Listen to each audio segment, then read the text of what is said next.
Can you update to iOS 26 now? As of now, you cannot update to iOS 26 because Apple has not released iOS 26 yet. The latest official iOS version available is iOS 18.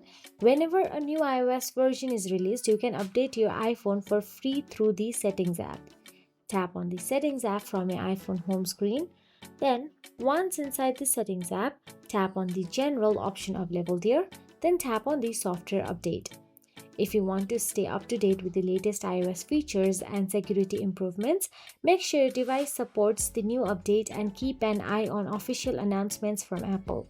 Be cautious of any websites or messages claiming you can download iOS 26 now, as these are likely scams or unofficial software that can harm your device.